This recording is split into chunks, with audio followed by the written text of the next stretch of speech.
verdadera historia de Liberty Lily.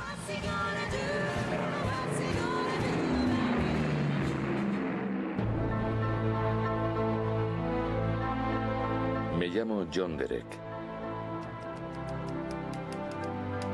Durante la guerra fui oficial de prensa de la aviación estadounidense. En abril de 1943, a petición de los servicios de propaganda, puse en marcha la operación Liberty Lily. Para levantar la moral de los soldados y de sus familias, rodé una película para contar la vida de un bombardero en misión por Europa. El bombardero B-17 Liberty Lily se convirtió en el símbolo de Estados Unidos en guerra. Para eso busqué a jóvenes cuyo origen reflejara la diversidad de nuestro país. Un italiano, un polaco, un alemán y un irlandés.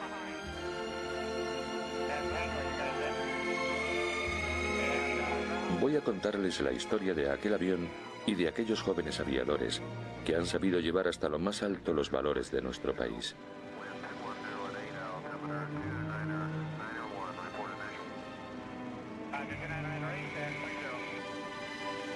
Nacimiento de una tripulación.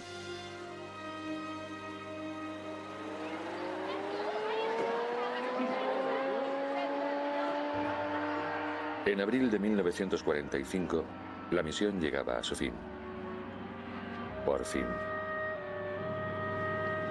La guerra aún no había terminado, pero la tripulación fue recibida como vencedora en la base de Memphis, Tennessee.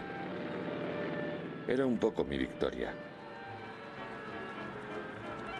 Reconocí rápidamente a Gary, el piloto, por su forma de hacer una última acrobacia antes de aterrizar. Me imaginé a Tony, el seductor, con un pañuelo manchado de carmín. Y a Kowalski, Jim y los demás. La película Operación Liberty Lily los había convertido en auténticos héroes, y la muchedumbre quería acercarse a ellos. Amarga victoria. ¿Cómo iban a reaccionar ante la presencia de Pat, la viuda de Sam Friedman? Pat, a quien yo había comunicado la muerte de su marido. Una muerte sobrevenida mientras sobrevolaba Alemania, después de la de John Seaborn, a quien llamábamos el Indio. Tras estas dos desapariciones, acudí al Estado Mayor y solicité la repatriación de mis hombres. De lo contrario, nadie saldría vivo de nuestra aventura. Había que salvar al Liberty Lily, a su tripulación y a la película que yo había empezado. El alto mando había aceptado. Se consiguió hacer la película y el éxito fue enorme.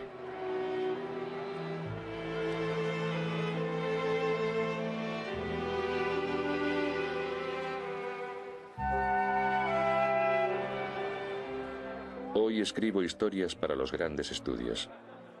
Ha pasado el tiempo, pero todavía no he pasado la página de mis años de guerra. Hace poco, un productor me pidió que contara la historia de Liberty Lily. Hasta entonces me había negado a hacerlo, porque todavía no había llegado el momento de rendir homenaje a mis hombres. Entonces abrí lo que yo llamo mi caja del dolor. Y los recuerdos se agolparon frente a mí, sobre todo los más tristes.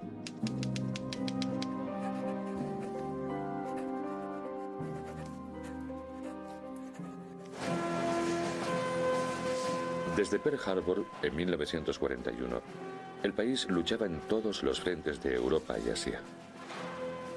Miles de aviones salían de las fábricas y los bombardeos se intensificaban sobre la Europa nazi.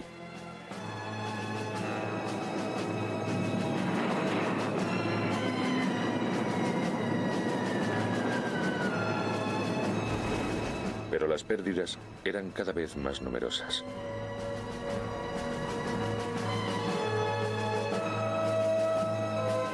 Los aliados sufrían múltiples reveses. Stalin en el frente del este y Churchill en el oeste reclamaron nuestro apoyo.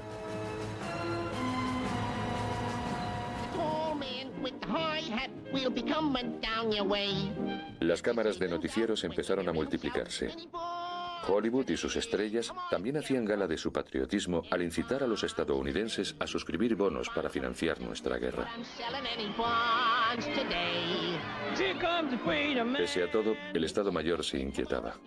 La moral de Estados Unidos estaba por los suelos y faltaba la tripulación.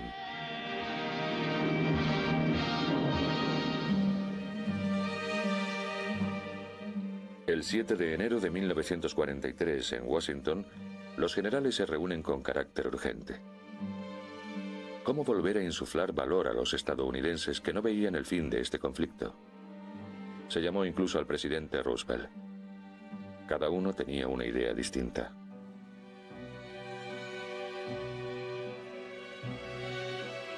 Nunca he sabido por qué me llamaron a mí. Desde el principio de la guerra, me destinaron a los estudios de la primera sección de propaganda cinematográfica del Ejército de Estados Unidos. ¿Alguien se había acordado de mis películas sobre los náufragos del hundimiento del Oklahoma?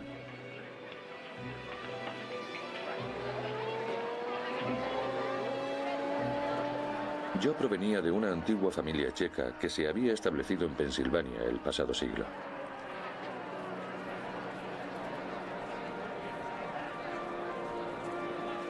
Éramos los pioneros de la epopeya estadounidense, en la que nos encontramos con descendientes de holandeses, ingleses y franceses que habían desembarcado en nuestro continente. Siempre me han interesado los desfavorecidos. De pequeño solía acompañar a mi madre, que iba a ayudar a los marginados del sueño americano.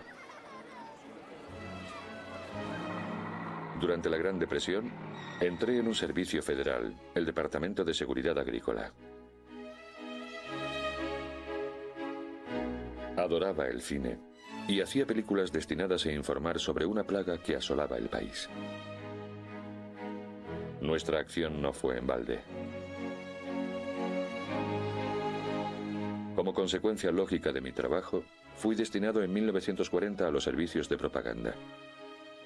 Un día de enero de 1943 me llamaron.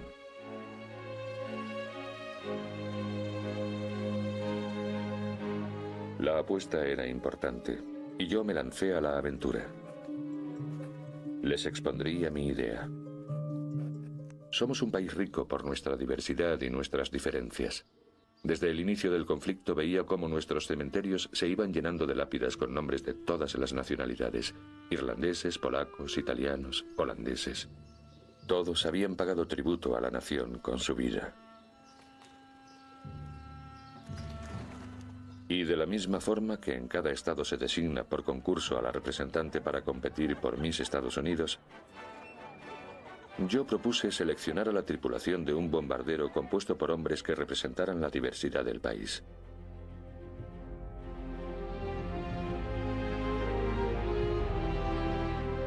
Los filmaríamos en una serie de misiones en Europa, mostrando a la población la razón por la que combatíamos.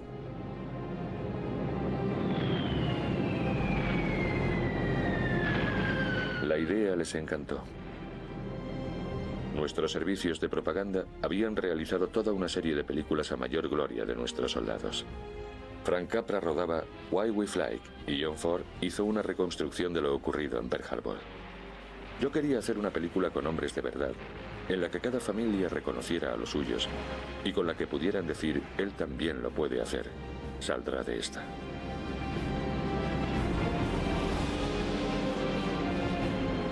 Sugerí llamar al avión el Liberty. Liberty, libertad. Sonaba bien para la opinión pública estadounidense. Y en cuanto a Lily, era la mascota del presidente. Roosevelt fue quien decidió que lo bautizáramos como Liberty Lily.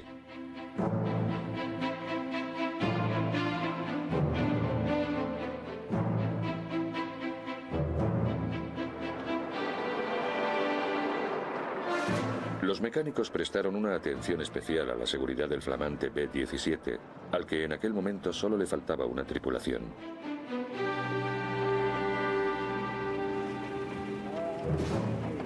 El piloto se debería convertir en el emblema de esta operación. El Pentágono eligió a Gary Hart. Gary había sido elegido por lo que representaba. Era la imagen de nuestro país. Conseguía todo con gran facilidad, pero al menos no era un ingenuo. A veces se decía de él que era un impostor, pero se tenía la sensación de que con esta misión se redimiría. Es posible que lo hubiera escogido porque su padre, el senador Hurt, era un rico patrocinador de las campañas de Roosevelt. No estoy seguro, pero también es cierto que no fue mi primera elección. Una juventud dorada en la costa este. Relaciones escandalosas, numerosos éxitos.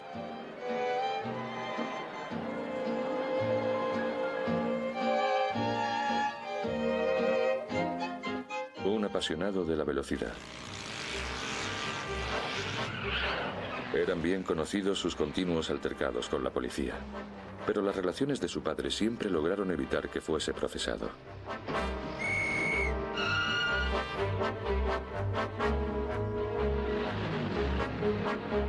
Encontró su felicidad en la aviación y se incorporó rápidamente a la élite de la acrobacia aérea. Al principio, en el campo de entrenamiento, solía confundir el B-17 con su minúsculo avión de acrobacias, y sus piruetas se hicieron legendarias.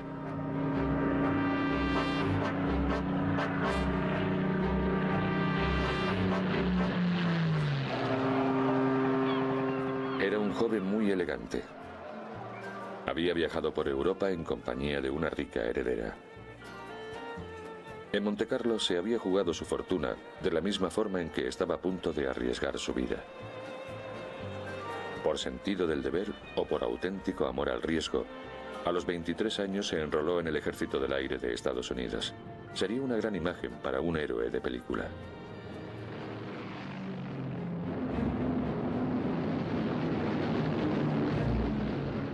Para respaldar a Gary, se eligió a un veterano de nuestra aviación, el copiloto. Se llamaba Jerry. Acababa de cumplir su 25ª misión sobre Alemania. Esa cifra, según las normas del Pentágono, conllevaba su repatriación, pero le habían prolongado el contrato. Jerry no soportaba que Gary, con su gorra torcida, hubiese sido elegido en su lugar. Pero así era. Sería el valedor de nuestro héroe. William Doherty era el bombardero. Lo elegimos por su esposa. En aquel momento ella tenía 18 años y trabajaba en la factoría de Boeing, participando también en el esfuerzo de la guerra. Él era de Oklahoma y había emigrado a California huyendo de la miseria. Era una pareja emblemática de Estados Unidos.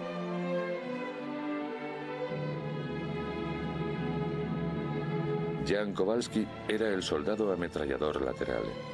Jan encarnaba la perfecta integración en Norteamérica. Polaco católico de Chicago, antes de la guerra había trabajado como minero y como matarife.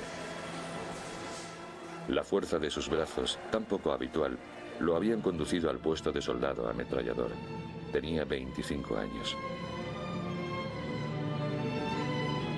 La elección de un emigrante polaco católico había suscitado quejas entre los italoamericanos. Después incorporamos a Tony Vaccaro. Era muy bueno en mecánica.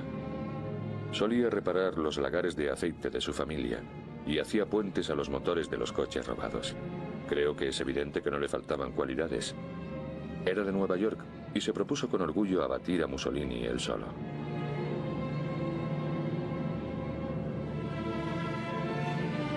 Para el puesto de ametrallador de panza del B-17, solo en el hueco de la torreta inferior, hacía falta un artista. Un hombre que no tuviera vértigo. Tardamos mucho en encontrarlo.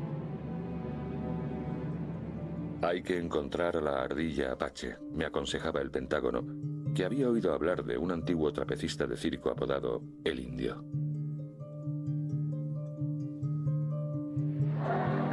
De hecho, empezaron a llamarlo así a partir de su participación en la gira de Buffalo Bill, bajo la carpa más grande del mundo. Lo encontramos en el Pacífico, donde pilotaba un caza para la Armada. El Pentágono lo repatrió y lo integró en la Fuerza Aérea de Estados Unidos. Los demás miembros del equipo quedarían a la sombra de nuestros héroes. Eran aviadores aguerridos que ya habían efectuado unas 20 misiones de bombardeo y que respaldarían a los muchachos.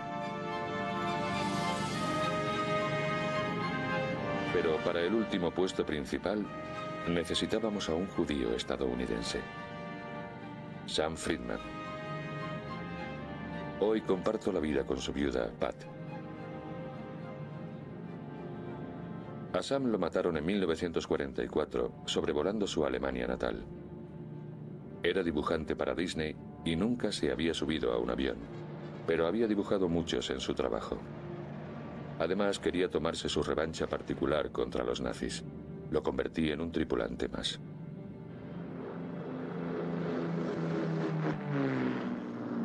Llamé para mi equipo a William Chomsky, un cámara con quien había trabajado en Oklahoma. Ya había estado bajo el fuego, combatiendo en España junto a Hemingway. Allí había conocido al mayor ilusionista de la guerra, el fotógrafo Robert Capa, a quien no le importaba la autenticidad de sus imágenes. Sabía pintar y esculpir los rostros de hombres reales. Lo necesitaríamos para endurecer el personaje de Gary, ya que su infancia, dedicada a la beneficencia, lo había ablandado un poco.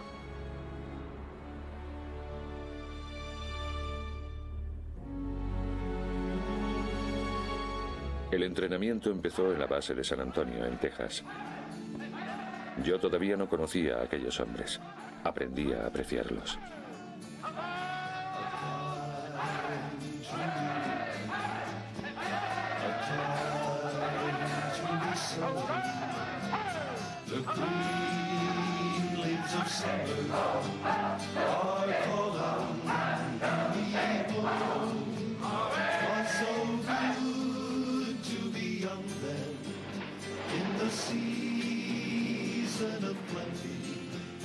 When the catfish were jumping as high as the sky. El 15 de abril de 1943, tras tan solo un mes de formación, el Liberty realizó su primer vuelo.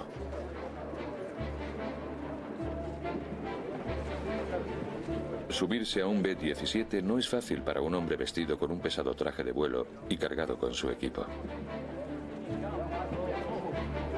Lleva sus raciones de comida, documentación falsa y dinero, por si resultase abatido en territorio enemigo y tuviera que volver a casa. Para alcanzar sus puestos, los hombres debían sortear las toneladas de explosivos que cubrían el suelo. Una vez instalados, se ponían un chaleco antibalas y un paracaídas, por si el piloto ordenaba evacuar el aparato.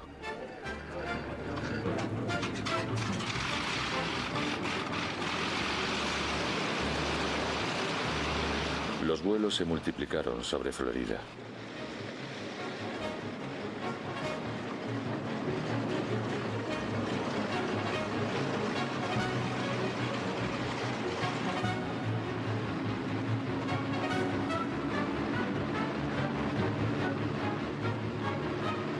Los ametralladores desmontaban y montaban sus armas. El bombardero disparaba sobre los señuelos lanzados en alta mar y dejaba caer bombas sobre objetivos del desierto de Alabama.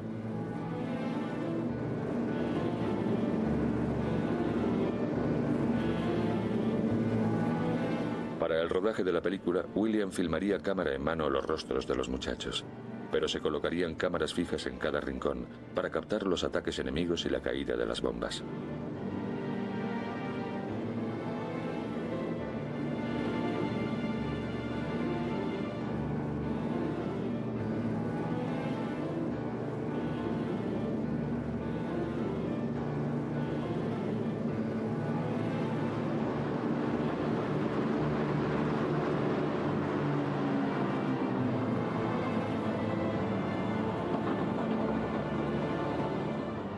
Al término del periodo de instrucción, les concedí una semana de permiso.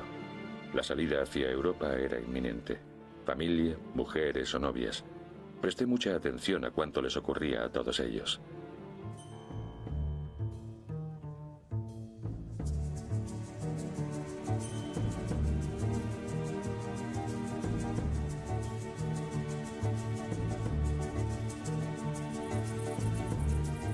El indio no tenía familia. Era de ninguna parte. Así que se quedó en la base.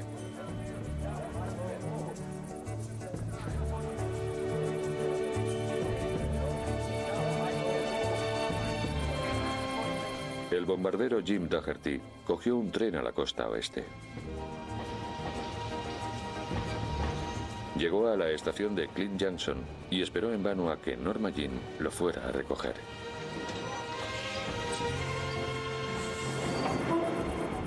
Pensó que estaría en la fábrica, así que se fue haciendo autostop hasta Santa Mónica, donde no encontró a su voluble esposa. Nunca la volvería a ver. En cuanto a Gary, había presentado al polaco a su familia. Un extraño tándem, el formado por el hijo de un senador y el de un obrero de Chicago. Kowalski descubrió el Estados Unidos de los ricos, en el que Gary desempeñaba perfectamente su papel de joven héroe. Pero en el transcurso de una elegante reunión, Kowalski conquistó a los amigos de Gary al ganar, al tiro de soga, él solo, contra 3 niñatos perfumados. ¿Dejaba atrás Gary a alguien? Sus padres apenas se dieron cuenta de su ausencia.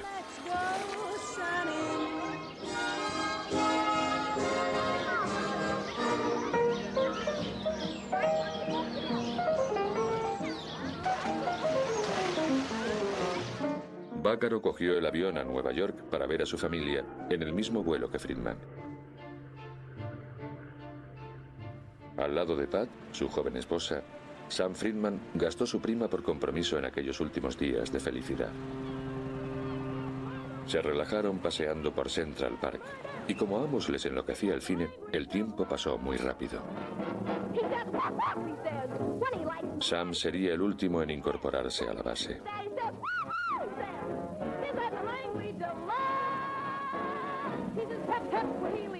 Por mi parte, yo había cogido el avión para despedirme de Nueva York antes de mi viaje a Europa. Entre la muchedumbre de un desfile por la Quinta Avenida, divisé a Sam Friedman. Pero no quise molestar a los enamorados y seguí mi camino. Mi esposa había muerto un año antes y nadie me estaba esperando. Me iría a Europa sin que nadie se apenase por mí.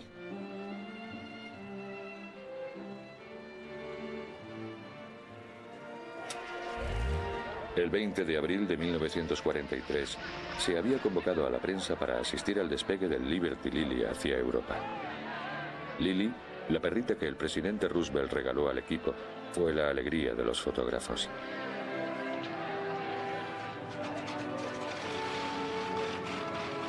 Cada uno mataba el tiempo como podía durante un vuelo de más de 18 horas.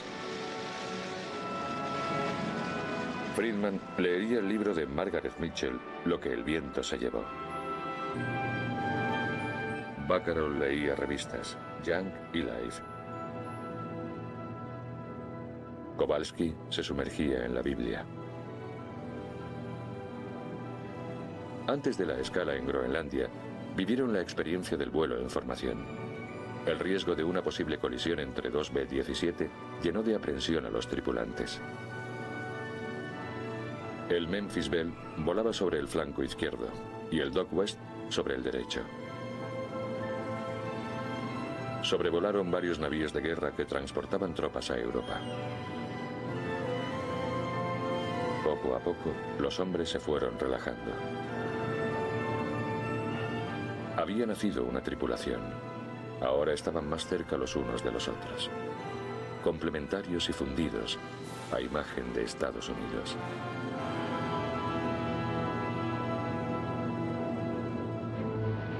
El Liberty Lily muy pronto participaría en la batalla. La guerra causaba estragos. Las pérdidas eran numerosas. Era necesario subir la moral de los soldados y de la retaguardia a toda costa. Para Gary, Sam, Tony, Jim y los demás, la aventura acababa de empezar.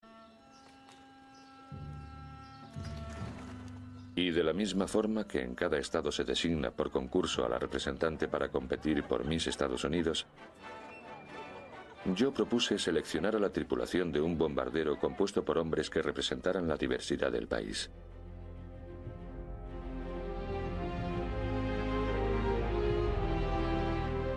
Los filmaríamos en una serie de misiones en Europa, mostrando a la población la razón por la que combatíamos.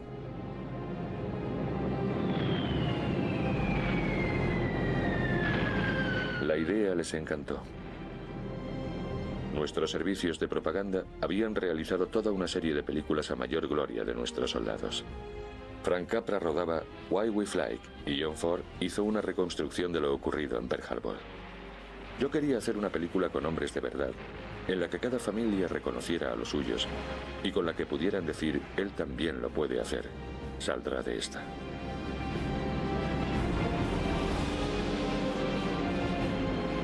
Sugerí llamar al avión el Liberty. Liberty, libertad. Sonaba bien para la opinión pública estadounidense. Y en cuanto a Lily, era la mascota del presidente. Roosevelt fue quien decidió que lo bautizáramos como Liberty Lily.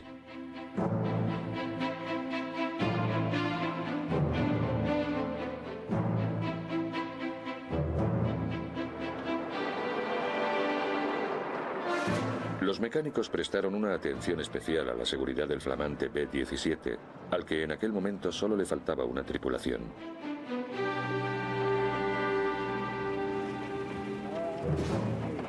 El piloto se debería convertir en el emblema de esta operación. El Pentágono eligió a Gary Hart.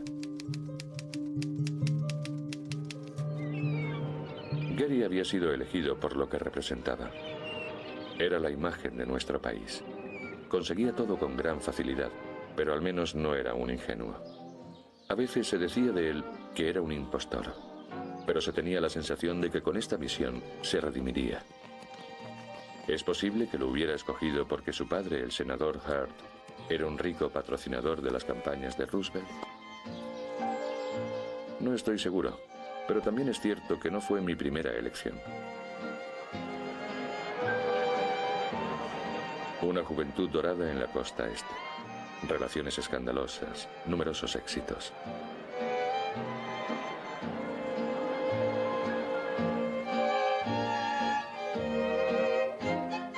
Un apasionado de la velocidad. Eran bien conocidos sus contisos, pero se colocarían cámaras fijas en cada rincón para captar los ataques enemigos y la caída de las bombas.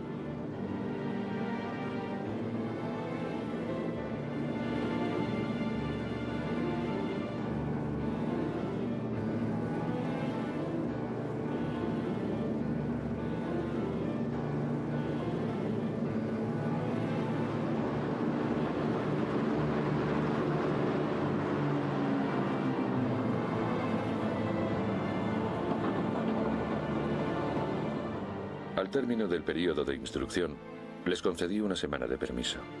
La salida hacia Europa era inminente. Familia, mujeres o novias. Presté mucha atención a cuánto les ocurría a todos ellos.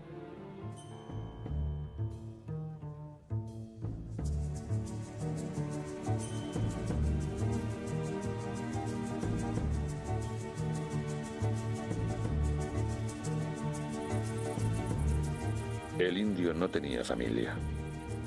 Era de ninguna parte. Así que se quedó en la base.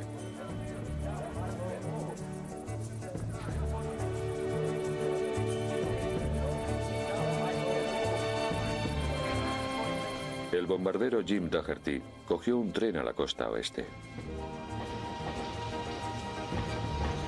Llegó a la estación de Clint Junction y esperó en vano a que Norma Jean lo fuera a recoger.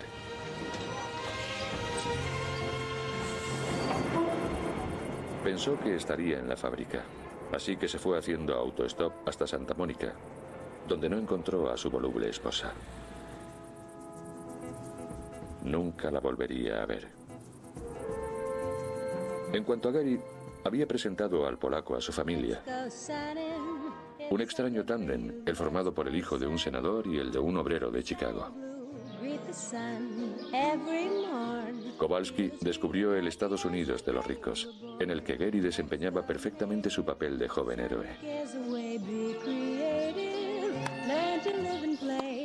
Pero en el transcurso de una elegante reunión, Kowalski conquistó a los amigos de Gary al ganar, al tiro de soga, él solo, contra 3 niñatos perfumados. ¿Dejaba atrás Gary a alguien? Sus padres apenas se dieron cuenta de su ausencia.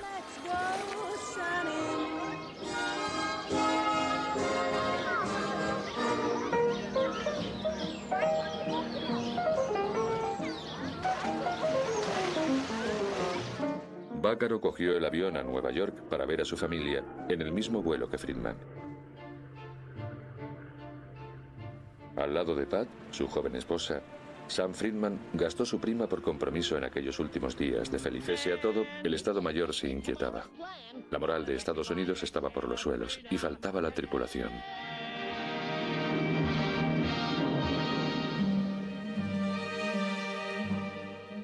El 7 de enero de 1943, en Washington, los generales se reúnen con carácter urgente. ¿Cómo volver a insuflar valor a los estadounidenses que no veían el fin de este conflicto?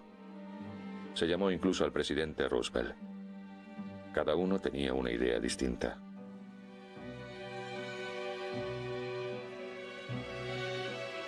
Nunca he sabido por qué me llamaron a mí. Desde el principio de la guerra, me destinaron a los estudios de la primera sección de propaganda cinematográfica del Ejército de Estados Unidos. ¿Alguien se había acordado de mis películas sobre los náufragos del hundimiento del Oklahoma?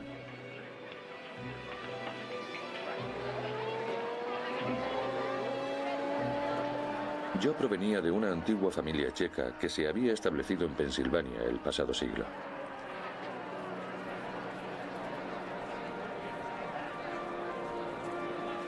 Éramos los pioneros de la epopeya estadounidense, en la que nos encontramos con descendientes de holandeses, ingleses y franceses que habían desembarcado en nuestro continente. Siempre me han interesado los desfavorecidos. De pequeño solía acompañar a mi madre, que iba a ayudar a los marginados del sueño americano. Durante la Gran Depresión, entré en un servicio federal, el Departamento de Seguridad Agrícola. Adoraba el cine y hacía películas destinadas a informar sobre una plaga que asolaba el país. Nuestra acción no fue en balde. Como consecuencia lógica de mi trabajo, fui destinado en 1940 a los servicios de propaganda. Un día de enero de 1943 me llamaron.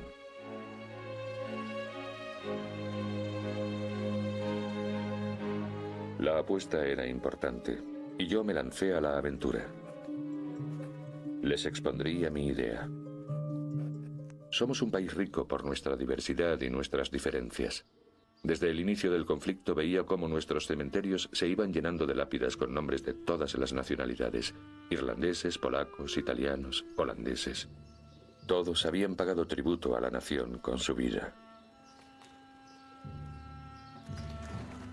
Y de la misma forma que en cada estado se designa por concurso a la representante para competir por Miss Estados Unidos, yo propuse seleccionar a la tripulación de un bombardero compuesto por hombres que representaran la diversidad del país. Gary había sido elegido por lo que representaba. Era la imagen de nuestro país. Conseguía todo con gran facilidad, pero al menos no era un ingenuo. A veces se decía de él que era un impostor, pero se tenía la sensación de que con esta misión se redimiría. Es posible que lo hubiera escogido porque su padre, el senador Hurt, era un rico patrocinador de las campañas de Roosevelt. No estoy seguro, pero también es cierto que no fue mi primera elección.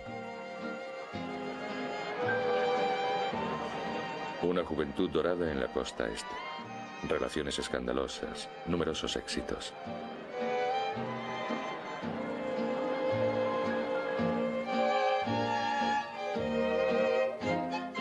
Un apasionado de la velocidad. Eran bien conocidos sus continuos altercados con la policía, pero las relaciones de su padre siempre lograron evitar que fuese procesado.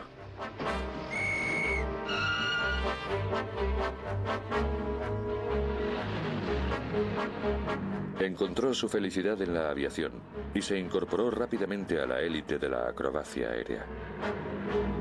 Al principio, en el campo de entrenamiento, solía confundir el B-17 con su minúsculo avión de acrobacias, y sus piruetas se hicieron legendarias.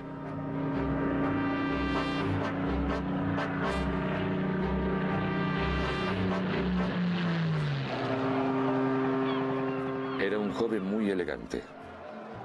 Había viajado por Europa en compañía de una rica heredera. En Montecarlo se había jugado su fortuna de la misma forma en que estaba a punto de arriesgar su vida. Por sentido del deber o por auténtico amor al riesgo, a los 23 años se enroló en el Ejército del Aire de Estados Unidos. Sería una gran imagen para un héroe de película.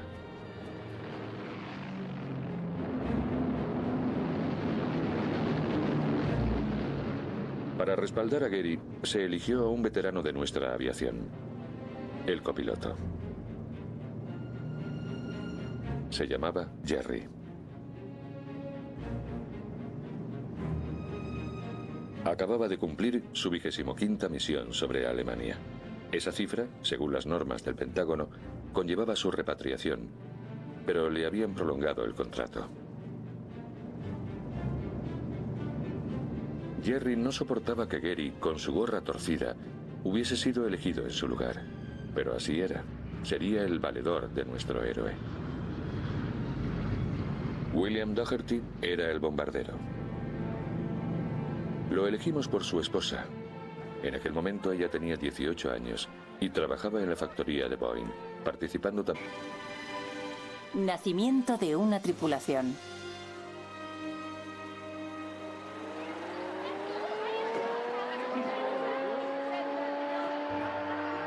En abril de 1945, la misión llegaba a su fin. Por fin. La guerra aún no había terminado, pero la tripulación fue recibida como vencedora en la base de Memphis, Tennessee. Era un poco mi victoria.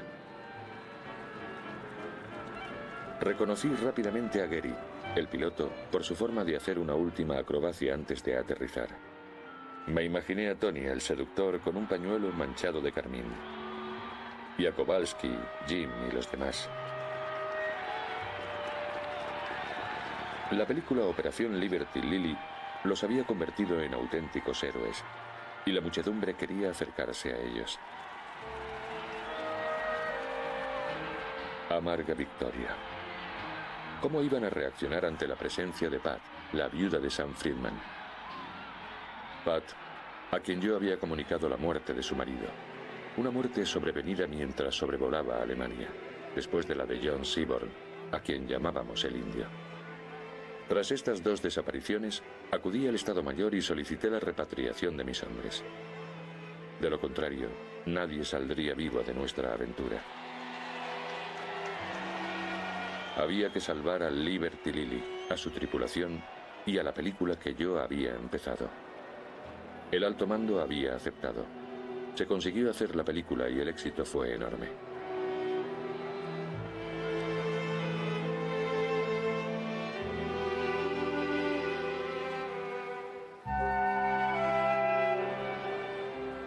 Hoy escribo historias para los grandes estudios. Ha pasado el tiempo, pero todavía no he pasado la página de mis años de guerra. Hace poco, un productor me pidió que contara la historia de Liberty Lily. Hasta entonces me había negado a hacerlo, porque todavía no había llegado el momento de rendir homenaje a mis hombres.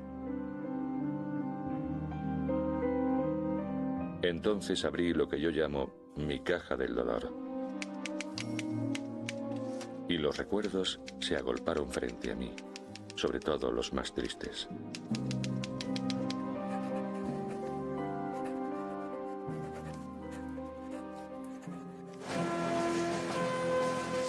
Desde Pearl Harbor, en 1941, el país luchaba en todos los frentes de Europa y Asia.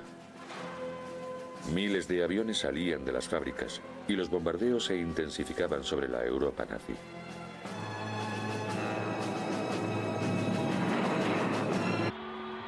Y a Kowalski, Jim y los demás. La película Operación Liberty Lily los había convertido en auténticos héroes, y la muchedumbre quería acercarse a ellos.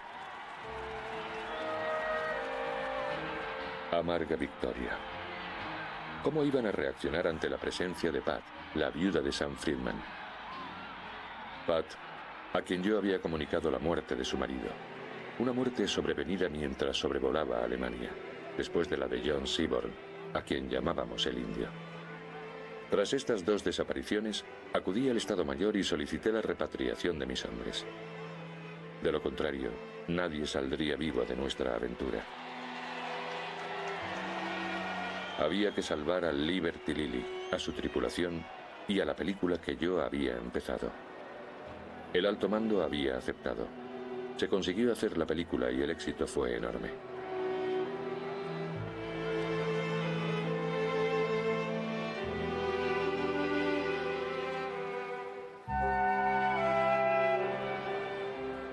Hoy escribo historias para los grandes estudios. Ha pasado el tiempo, pero todavía no he pasado la página de mis años de guerra. Hace poco, un productor me pidió que contara la historia de Liberty Lily. Hasta entonces me había negado a hacerlo, porque todavía no había llegado el momento de rendir homenaje a mis hombres. Entonces abrí lo que yo llamo mi caja del dolor. Y los recuerdos se agolparon frente a mí, sobre todo los más tristes.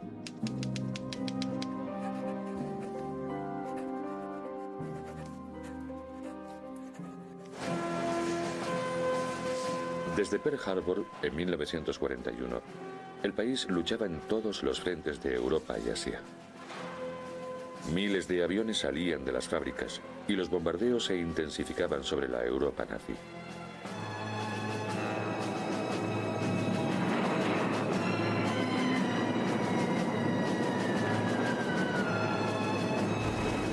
Pero las pérdidas eran cada vez más numerosas.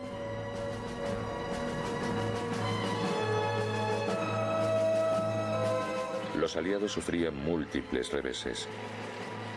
Stalin en el frente del este y Churchill en el oeste reclamaron nuestro apoyo.